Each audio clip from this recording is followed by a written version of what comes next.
Jelang aksi damai 2 Desember mendatang, masa peserta aksi damai sudah mulai mendatangi Masjid Al-Makmur di Tanah Abang, Jakarta Pusat. Mereka menjadikan masjid ini sebagai tempat menginap sementara hingga aksi damai dilakukan.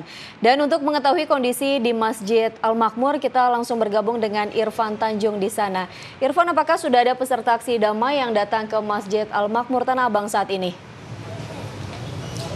Ya, baik Pratiwi dan juga pemirsa, 2 hari menjelang aksi Super Damai 212, secara bertahap peserta aksi Super Damai ini sudah mulai berdatangan dari luar kota ke Jakarta, salah satunya adalah di Masjid Al-Makmur, Jakarta Pusat ini.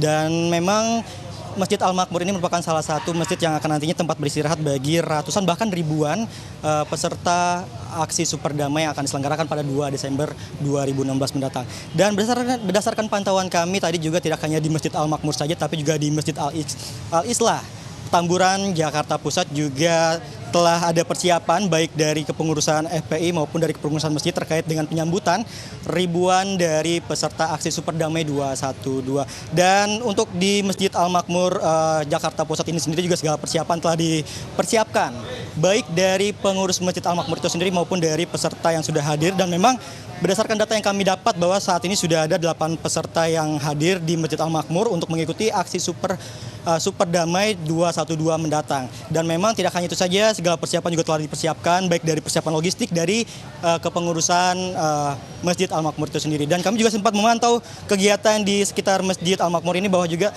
ada penggalangan dana secara ikhlas bagi pengunjung masjid yang ingin melakukan sholat di Masjid Al-Makmur ini. Dan terkait dengan rencana aksi Super Damai 212 saya akan sedikit berbincang-bincang dengan salah satu peserta Tiwi yang dari luar daerah kota Jakarta yang saat ini memang setengah berkumpul di samping sebelah kiri saya saat ini. Assalamualaikum, selamat sore Bapak. Waalaikumsalam warahmatullahi wabarakatuh. Dengan Bapak siapa nih Pak? Bapak Amin. Bapak Amin dari? Alhamdulillah dari Pontianak nih. Dari Pontianak. Nah Pak Amin nih datang ke Jakarta nih dari kapan nih Pak? Saya barusan datang tadi. Dari pesawat pagi tadi kan. Nah, sebenarnya ada beberapa tempat, beberapa titik ini kan, ada kawan yang di Al-Ittihad yang di Tebet Emas juga ada ini kan. Kebetulan saya dengan kawan-kawan yang malam ini juga hadir dari Pontianak, ya sekitar di atas 300-an lah itu gitu, Pak. Nah, Pak Amin, untuk aksi dari 212 mendatang ini, kegiatannya apa aja sih? Mungkin boleh diceritakan juga Pak kita. Iya.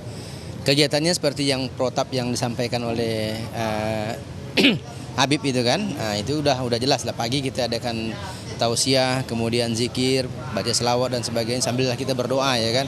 Ini insya Allah super damai ya kan, dan menampakkan peradaban Islam yang sesungguhnya insya Allah. Oke, nih Pak Amin nih, motivasi apa sih yang Pak Amin dapatkan ya dari jauh-jauh dari Pontianak untuk mengikuti aksi Super Damai 212 di Jakarta ini Pak?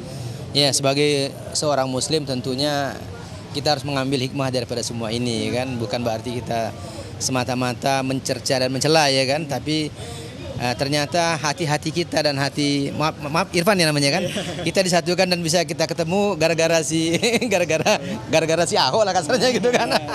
Kemudian kita juga prihatin ya kan, kitab suci kita dinistakan dan itu menjadi sebagai alat uji kita gitu sebenarnya kan, pedoman kita, ayat-ayat cinta Allah kepada kita. Bahkan para pejabat itu kan dilantik menggunakan kitab suci Al-Quran gitu kan. Kemudian kenapa ketika ayatnya dinistakan mereka juga tidak ada respon? Maka kami menggirohkan ini betul-betul menjagalah kemurnian kesucian kitab suci ini jangan sampai dipermainkan oleh orang-orang di luar Islam. Bahkan kita Islam nggak pernah itu kan menampakkan bahwa kita sebagai sebuah mayoritas, kita tidak pernah memarginalkan dia minoritas gitu kan. Dan sebaliknya kita lihat di Rohingya, betapa sedihnya, betapa naibnya ketika posisi kita minoritas itu gitu, Bang. Oke, baik, jadi artinya dengan adanya aksi Super Damai salah satunya bisa berkumpul dengan umat muslim yang ada di seluruh Indonesia ya. Iya, Pak Amin. pernah kita bayangkan sebelumnya gitu kan. Pak Amin, terima kasih banyak atas waktunya ya. Oke, makasih sama-sama. Demikian Pratiwi perbincangan kami dengan salah satu peserta yakni Pak Amin dari Pontianak mengenai rencana aksi Super Damai 212 yang akan diselenggarakan pada tanggal 2 Desember mendatang. Dan tidak hanya itu saja Pratiwi, bahkan juga pihak kepolisian juga telah mempersiapkan segala persiapan untuk aksi Super Damai yang akan diselenggarakan pada tanggal 2 Desember 2016 mendatang. Demikian Pratiwi, kembali ke Anda. Terima kasih Irfan Tanjung melaporkan langsung dari Masjid Al-Makmur di Tanah Abang, Jakarta Pusat.